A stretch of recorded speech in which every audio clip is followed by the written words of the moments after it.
The first title I want to come back to, the anxious to talk about it. And the title isn't my own. I wanted to talk about this white anxiety, this feeling that white people have when, talking about racism. And a group of folks at Chalice Press came up with that anxious to talk about it. And I love it because it's this beautiful play on words that typically you say, I'm anxious to talk about it, as in you're really eager to talk about something. And on the other hand, you're anxious to talk about something in the sense that talking about race and racism for people who are white can often be really uncomfortable. And in talking about my book in a number of different settings, there have been plenty of people of color who have come up to me and said, yeah, it makes me really uncomfortable too. So there's been a shared sense of this is a hard conversation for us to have. Now, of course, the reason why we're having more of these conversations in this summer is the amount of publicity that these conversations are having after the murder of George Floyd. So there's a real tragic tone, as there always is when we have to talk about racism. It's not something that we take lightly. And yet, when I saw the amount of protests that erupted in my city, across the country, across the world, I felt this deep sense of gratitude, of feeling like, oh my gosh, there are so many people who are passionate and wanting to protest the death of this innocent man. And people are talking about race and racism all over the place. And I found myself feeling that other kind of anxious to talk about it, being really eager again, because while there are moments where I still have that anxious, awkward, uncomfortable feeling, more and more I'm discovering the moments of joy and opportunity that can come from these conversations. Because talking about race and racism isn't just a process of making white people feel bad or guilty or ashamed, which is what I experienced a lot of when I was learning about diversity, going through diversity trainings or going to anti-racism trainings. I felt a lot of guilt. But coming across the work of Beverly Daniel Tatum, and if I don't topple my tower, I can pull out a great book from her that I would recommend. It's like Jenga. I've got this huge tower of books next to me trying to pull out just one. Here is Why Are All the Black Kids Sitting Together in the Cafeteria, and Other Conversations About Race. Beverly Daniel Tatum is the former president of Spelman College in Atlanta, a school for Black women. And her work is in developmental psychology. And those of you that read Anxious to Talk About It, or even in preaching about racism, I talk about racial identity development as the steps that we go through to understand how we have been racialized by society. So the word racialized conveys the sense that it's being done to us. We grow up in society and we are racialized by a society that tells us the race that we're part of. We don't have control over that racialization. But what we do have control over is this racial identity, how we come to terms with that process of racialization. So as you think about developmental psychologists' work on thinking about childhood development and how kids grow and mature, the same is true of our racial identity. There's ways that we come to awareness of who we are as people of color, as white people. And because of the ways that we're racialized in society, those processes look different. So for instance, one of my friends asked on Facebook, she's Mexican American, and she was saying that she didn't like the word Latinx or Latina, that she wanted to be known as Mexican American. And she asked other people on her Facebook feed, what was the process like for you when you realized that you were of a particular race? And a lot of them were from Spanish-speaking parents, but who themselves didn't learn Spanish growing up because their parents were embarrassed to use Spanish outside of private conversations amongst themselves. They didn't want their children speaking Spanish in school. But early on, the kids knew they were different. If they brought tacos in their lunch, the only kids that when they went to their friend's house were told, I can't play with you because you're Mexican. And these kinds of experiences early on told these kids they have been racialized a certain way. So the racial identity process, that internal process, is what enables them to not just internalize those negative messages, but instead to recognize, wow, this is how society treats certain groups of people, and that's not fair. It's not fair for them to treat people this way. And I am proud of who I am and proud of being Mexican American, and I need to work towards in really internalizing that sense of pride. So the process of racial identity for people who have been racialized in groups of society that have been very oppressed looks very different from white people. So white people who aren't given any of those messages, unless you've had some experiences with growing up Irish, or perhaps you grew up Catholic, and I had friends when I lived outside of Boston who said, they were Irish growing up and saw, Irish need not apply signs in restaurants and things like that. So people from particular white ethnic communities can say they've had some of these experiences. But by and large, when people who are white have gone in to get mortgages, they haven't been second guessed because of the color of their skin. When people move into predominantly white neighborhoods and they're white, nobody is looking at them suspiciously, and so on and so forth. So there's a lot of ways that white racial identity doesn't ever get formed, because for much of their life, they are adopting and absorbing these messages that we just fit in. We're just American. We're just this norm. And yet, because that's based on this kind of unjust system of racialization, it's really harmful for the ways that we interact with other people and the way that we interact in society. So it's really important that we cultivate our own racial identity in ways that works against these unequal and unfair systems. So I share all that with you because the process in my own life of coming to see racial identity development as really important was in seeing this whole conversation about race and racism as this long-term work, this long-term trajectory that didn't end with us just feeling guilty or bad about ourselves. That talking about racism was ultimately about each of us becoming healthier as individuals in a society that has been structured by racism. So in order for us to live in better mental health and in better social health with one another, we need to work on this as part of our own personal development. So developmental psychology is one way to look at conversations about racism. And there's other ways of making this less just kind of intellectual and thinking about our own inner processes. For those of you that like workbooks, I'm a big fan of self-help literature in general. I told my husband the other day, man, I should be perfect by now with the amount of self-help books that I've read across my lifetime.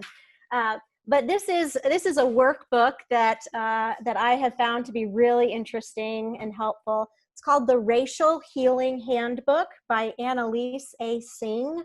And her name is really small on the book, so I'll make sure to give a list of resources to Claire and Stacy afterwards. But it's got a lot of practical activities. It says to challenge privilege, confront systemic racism, and engage in collective healing. So if you like kind of thinking about working through your own internalized racism, it's got some great suggestions there, and has you naming your feelings, your thoughts, your behaviors, and other cultural expectations. So again, as we think about the work that we need to do, it's work that we didn't just graduate from anything that helps us automatically do this. It's a long-term effort that we have to keep learning about, because our own society changes the way that it racializes people. New laws come into play that make it hard for us to, again, talk about these things in great honesty and clarity. For those of you that like the practice of mindfulness and kind of contemplative work, I know we've got a great contemplative class that I've been part of here.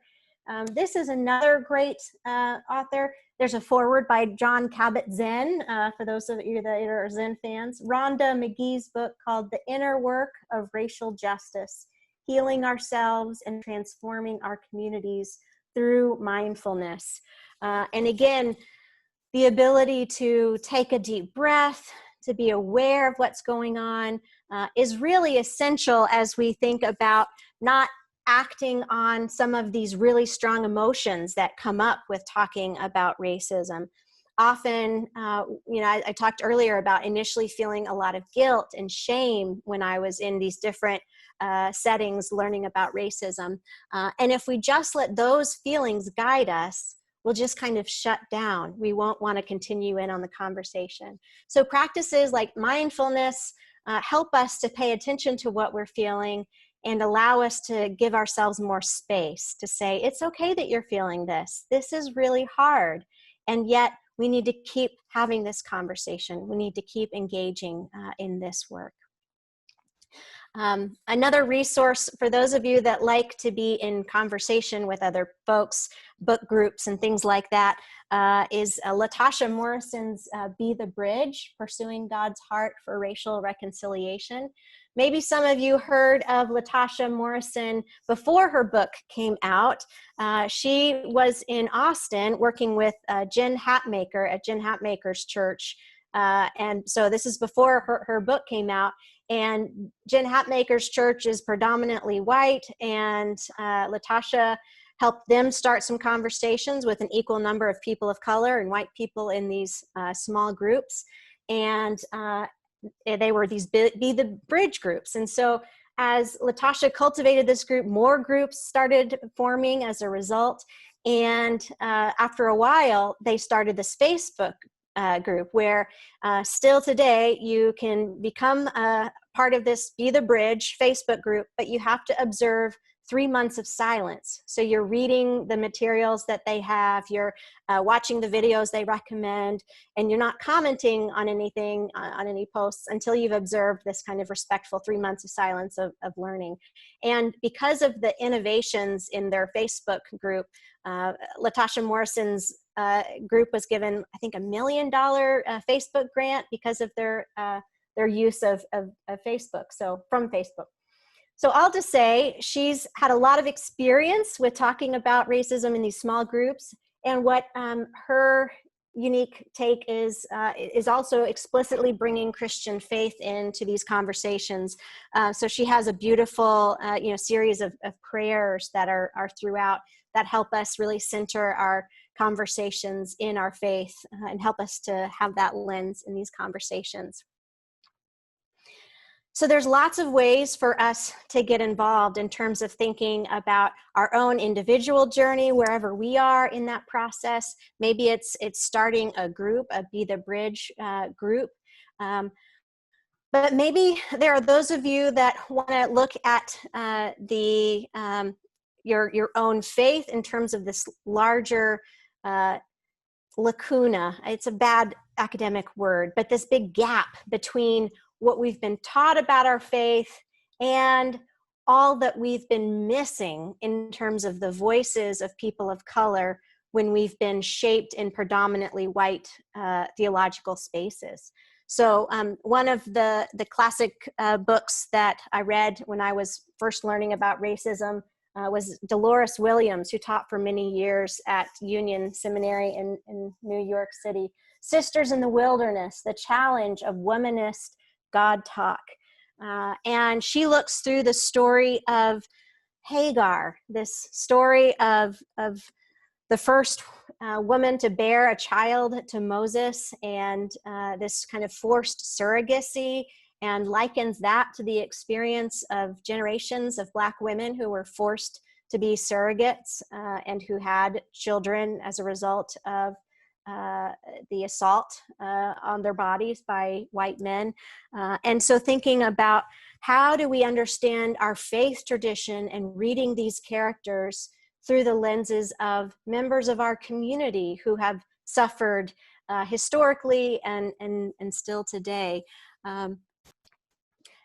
If you want to look at more kind of historical, looking at early parts of the Black church, Eddie Glaude's book, Religion, Race, and Nation in the early 19th century Black America, also gives a great, if you like, kind of a lot of the primary sources quoted and thinking about how the Black church formed when for a long time our laws, as we were talking about laws changing, laws would prevent enslaved persons from congregating together because they were afraid of rebellions. And so a lot of spaces where people came together to worship as the early Black church were done in secret at the risk of their lives. And so this idea of this radical faith, the faith of the slave master, that was then able to be transmuted and redeemed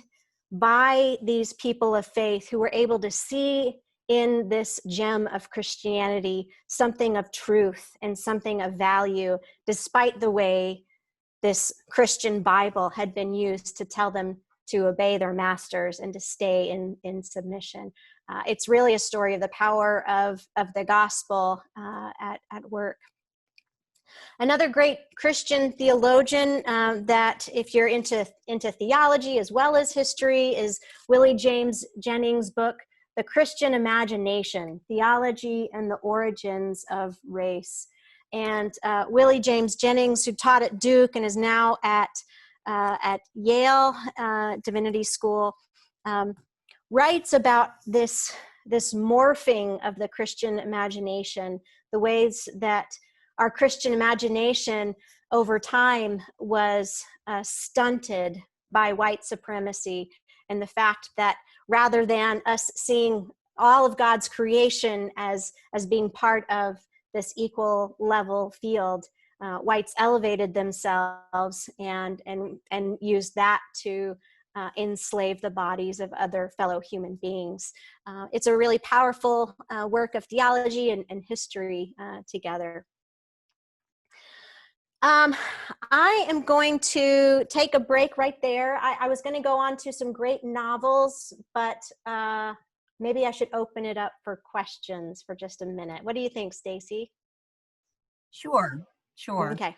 I have gotten some questions privately from some folks who are listening who are having experiences in at clubs or like with friends or in social settings where pretty racist attitudes or comments are being made, and just kind of wondering how to even begin with that kind of thing. And I know that's not really what we're talking about, but it's obviously what's on our minds and hearts. So do you have any advice for us? Yeah.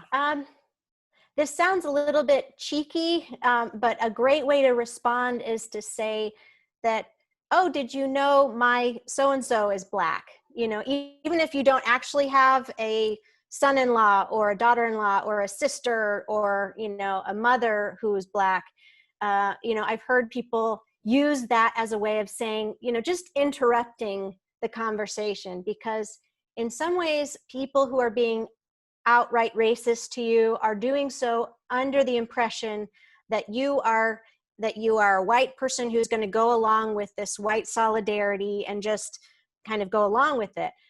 But by interrupting them and saying, you know, oh, did you know that I have, you know, I think it's Tim Wise might be the guy who said that he'll actually say, you know, oh, you must assume that I'm white. like to really challenge people's idea of him being racialized as white. And the way, and the reason why that's important is because it interrupts this idea that white people are always just going to kind of, say the thing that that other people want to hear, and that they're just going to go along with it. But it's really important that whoever we are, that we challenge those statements.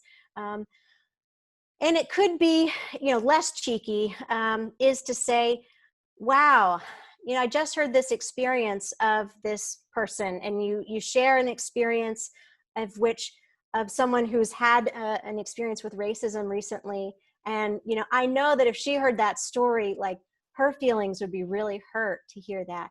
That humanization of that, saying you're saying something to be funny, or you're saying something to make a political statement, but my dear friend, who just had this happen to her, if she heard you say that, that would really break her heart. And because she's so dear to me, it breaks my heart too to hear you say that.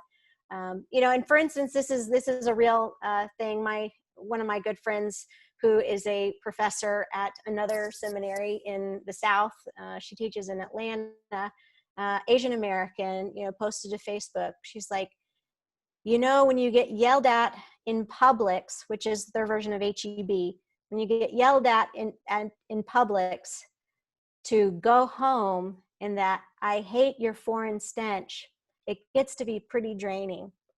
And she just posted this, as a way of saying, like, this is what just happened to me, and it happens regularly, like that to me, when I read that, just brought this heaviness on me.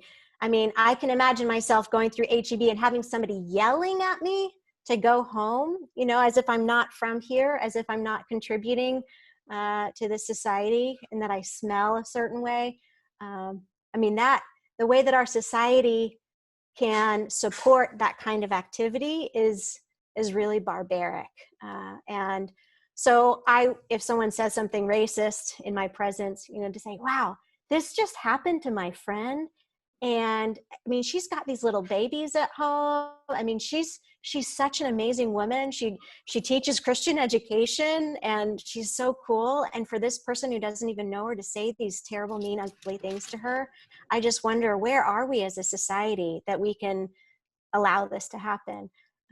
So those are some of the things that I would say. Sharing an experience that you've heard of someone who's gone through an experience of racism lately, and to say, yeah, that happened to them, and that made me really sad too, to hear that they had to go through that.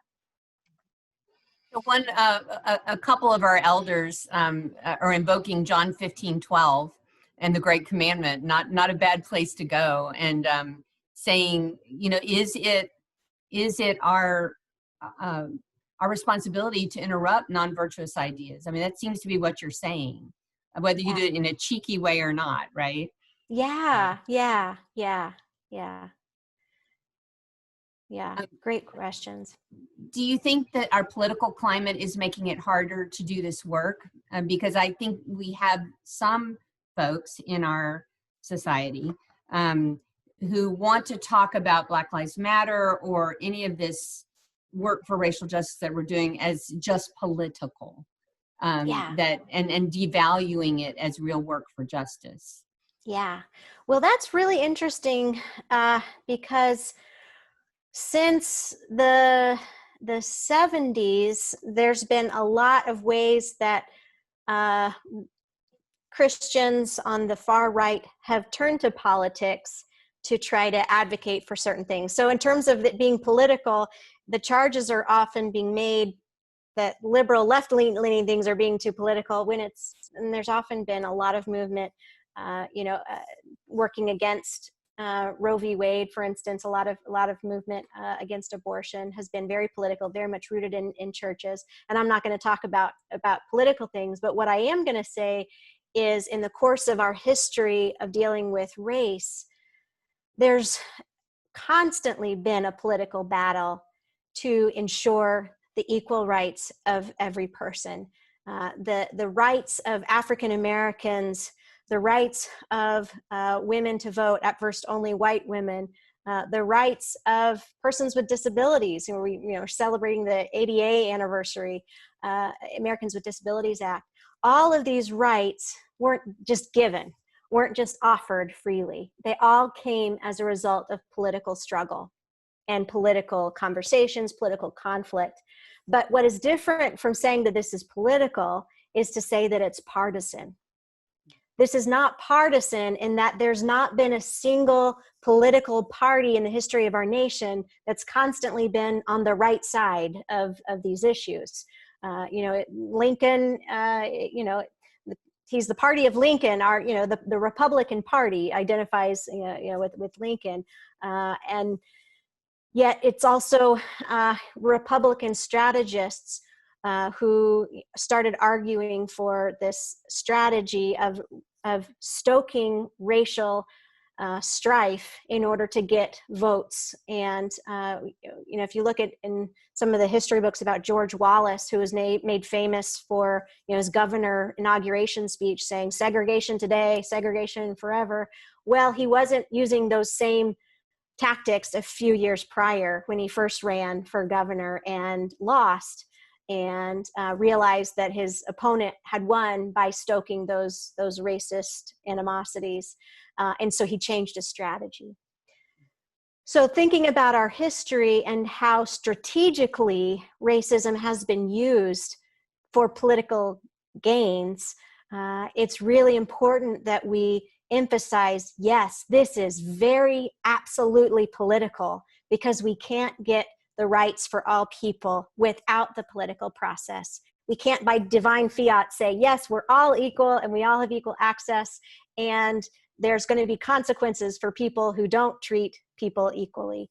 That only happens through the political process. And so I'm not going to say this one political party is better than another, because that's never been true. There have been people in both political parties that have been very racist, and still are. There are people in both parties that are racist.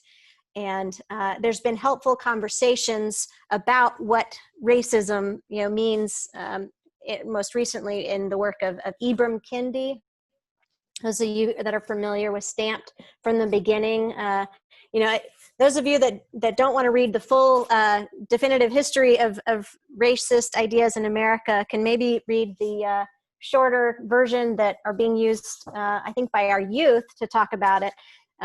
This is a shorter version co-written by not children's author, but Jason Reynolds has written kind of novels for like middle grade readers called Stamped: Racism, Anti-Racism, and You. So it's kind of more friendlier for young people. But what Kendi does in talking about racism and who is racist is basically a racist is someone who either by either outwardly or by silence approves of and supports racist policies.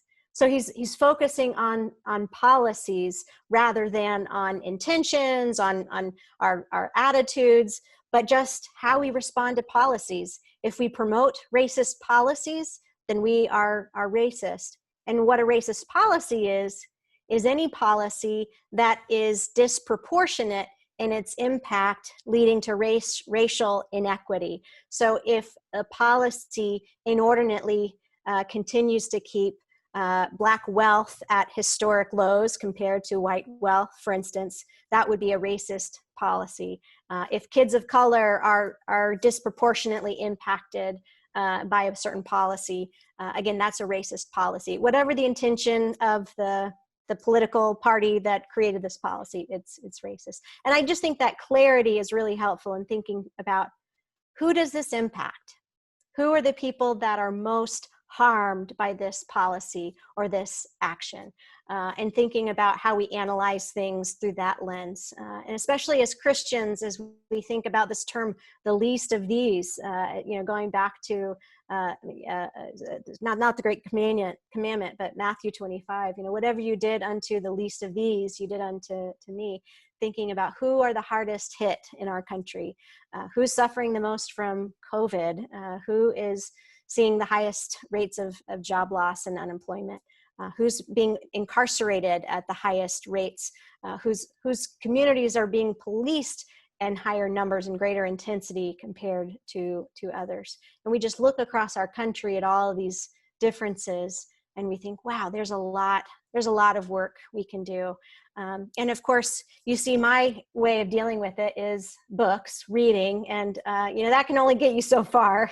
You have to actually go out there too and have conversations, and to do this work requires us to go beyond our own little spheres and be able to have other conversations. But one of the things that I really enjoy is to talk about how we can use the influence that we have.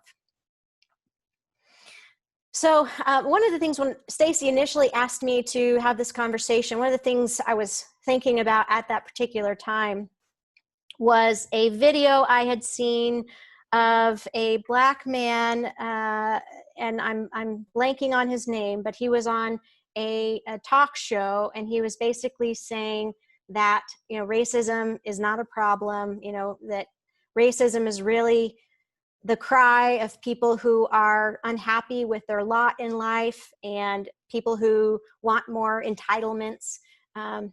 And I can't believe I'm blanking on his name, but his brother is also an author who wrote Whistling in the Dark, Whistling Vivaldi, excuse me, and I'm blanking on his name too. But these two men are polar opposites in their approach to talking about racism. Whistling Vivaldi is all about stereotype threat and how people who, the title comes from a Black man who intentionally whistles Vivaldi classical music when he is walking outside on the road, so that if a white person hears him, it'll challenge the stereotype that white person has in his mind about him being a criminal. So we have that brother, and then his brother on this TV show saying, yeah, racism doesn't exist. So what do we do with these stories of denial, and why is there such an appetite for that? And I was thinking about how the protests and the image of the video footage of seeing the death of George Floyd being murdered right there in front of all of us, all of us could see that. And all of the protests that we're seeing, all of that can be very disturbing and unsettling and upsetting, especially when we see not only peaceful protests, but we also see people who were, doing violence to businesses and were, otherwise, not being peaceful. So all of that creates this uncertainty in us and feelings of discomfort and not knowing what to do. And often these stories of denial that we heard this man talking about on the radio, on the show of racism not being a problem, that people are just using this for their own political benefit, those stories just help soothe us into thinking, oh yes, this is all going to go away. Racism isn't really a problem. Like, we just keep on keeping on. We don't need to change anything. This is something that I can ignore. But we don't get those wake-up calls in our lives very often. The kind of drastic global wake-up calls like we've had this summer. Those don't happen every day to us. So if we snooze, if we press the snooze button on this moment and don't take this moment to change, what's it going to take for God to wake us up again? I was thinking about the stories in Scripture of, King David having to be lulled into hearing this story that Nathan is telling him about this lamb that was taken away and slaughtered, and this righteous indignation that King David gets as a result, and Nathan turning to him and saying, "You are the man." That kind of wake-up call, which led to David realizing his sin, doesn't happen all the time for us. But when we use these moments to see that this discomfort is drawing us into a new way of interacting with our God and our new way of interacting with one another in our world, it can really ultimately lead to new life, to redemptive conversations, to deeper relationships with our friends and our coworkers and our family, all of this is ultimately for the greater good. And so I want to encourage us as we think about our temptations to just kind of tamper down all of this and say it's not a big deal, and to deny the importance of this moment, to say, no, I don't want to miss this. I want to step out of the boat. I want to say yes to justice, and I want to see where God is taking me. So I'll stop there and see if there's any other questions that you all Had a couple of private questions. Someone listening to what you were saying was asking, but when you're talking to a racist, and you're saying African Americans incarcerated at a higher rate, they have an answer for that, a denial for that.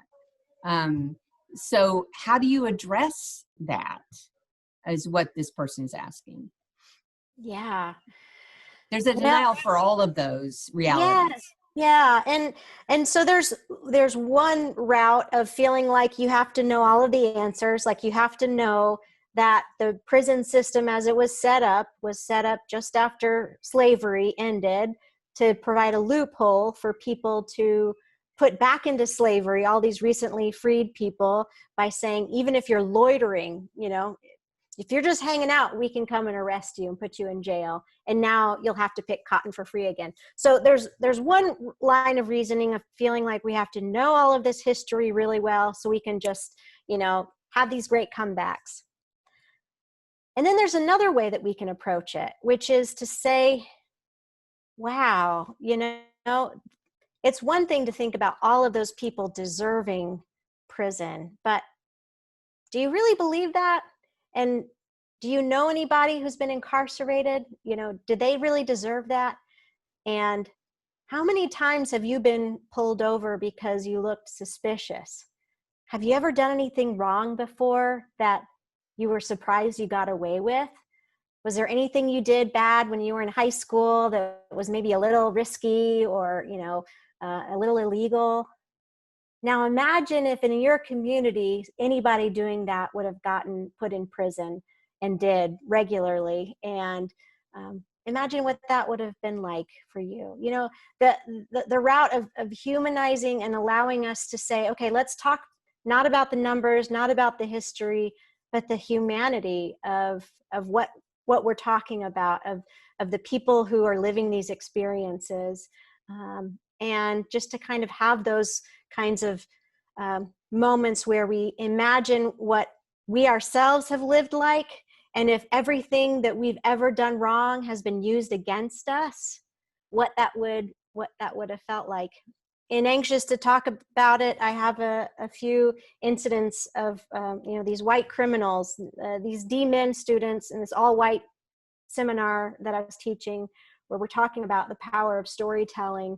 And I asked them to share an experience of the first time they broke the law.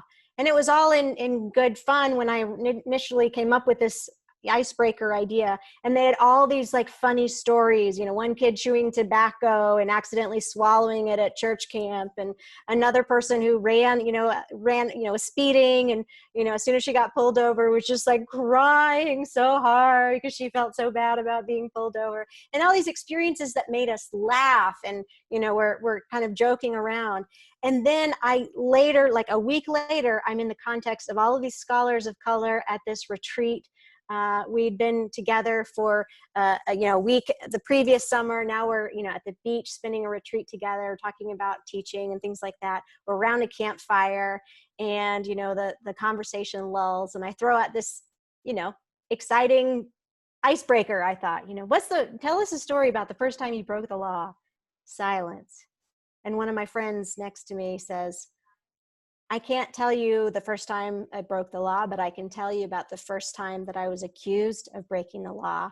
And she tells me about the story as a little girl of going into a shop with her friend after having bought something, and she has this bag with her, and her little friend, who is white, is going around shopping, and the security guard comes in and starts yelling at her, telling her to empty her bag and show him what she got. And she has this immediate experience of shame and shock, and it took her a long time to realize like she had done nothing wrong. She was black in a store with a bag, when she was this young girl. And to have that kind of experience regularly, it hurts my heart. And for me, that was such a wake-up call to think about the kinds of stories that I took for granted.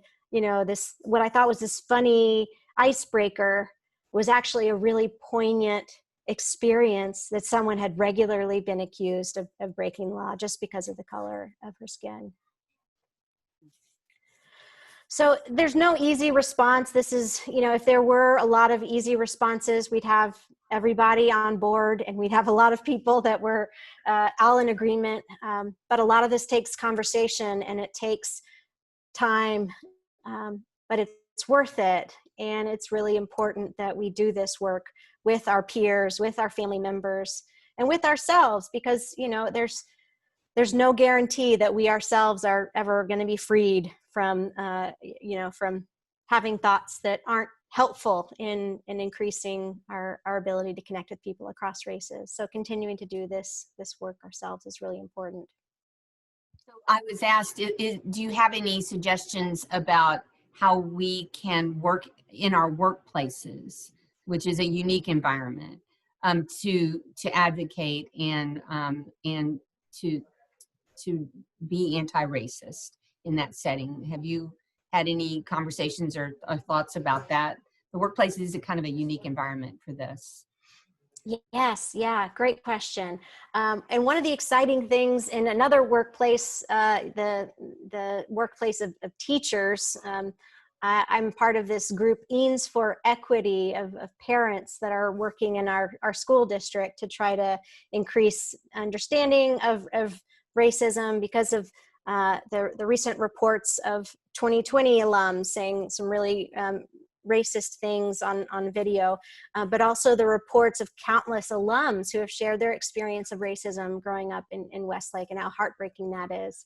And just at our past board meeting, the Eans ISD board voted unanimously to hire a DEI consultant, Dr. Mark Gooden from Columbia University's Teachers College.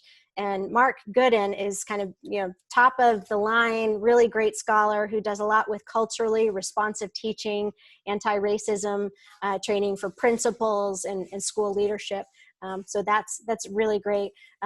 But what you have there is the leadership of what was a school district, the board coming together and deciding that they didn't have the resources they needed. We don't have the resources within our district to be able to do this work by ourselves. We need somebody else to come in and help us to do this work. So sometimes in our workplaces, it requires us to say, I need somebody else to come and help us with this. And that's not to say that we're not going to keep doing our own work, because we do. We all need to do our own work. But sometimes it's important for somebody else to be the one who's pointing the finger at us, and not maybe somebody who's lower down in the chain of command, who doesn't have as much power to point out the racism that's present within the system. So having external consultants in the workplace is really important. That can be very expensive, I know, for people who are already struggling, but long-term, research shows that diversity brings new ideas, diversity of perspectives. So having a more diverse workforce is ultimately better for your bottom line because of the amount of creativity that can be there, and the amount of greater engagement with a wider range of publics by the people that you are working with. So knowing when you need help, knowing the value of diversity, affirmative action and quotas, those are kind of terms that are used to kind of minimize the significance of intentionally hiring people of color. And I want to say that that's the wrong way to look at it. The better way to look at it is that we have been blinded by our socialization to only thinking people who look just like us are going to have the gifts, and you're the only people that we can get along with, that we'll be able to relate to and understand. And so to break out of that blindness, because of our socialization, we really need someone else's help. So taking that risk to say, I'm going to hire somebody who, you know, I may not necessarily feel that I connect with right away. I may not necessarily feel like we have the same background. And yet I'm curious about that. I'm curious about the gifts that this person brings, the gifts that I haven't been able to see until now because of my blindness. And really intentionally looking at how can I increase the diversity on my workforce and throughout my business, because it's better for all of us involved. So I'm not yeah, go ahead. I'm sorry. I do have some folks who are feeling kind of convicted about racism, actually, as you've defined it, is standing by and letting policies continue that are harming these folks, harming people. And so what they want to know is, what can we do to be more proactively involved, not just study, but to get involved? Yeah.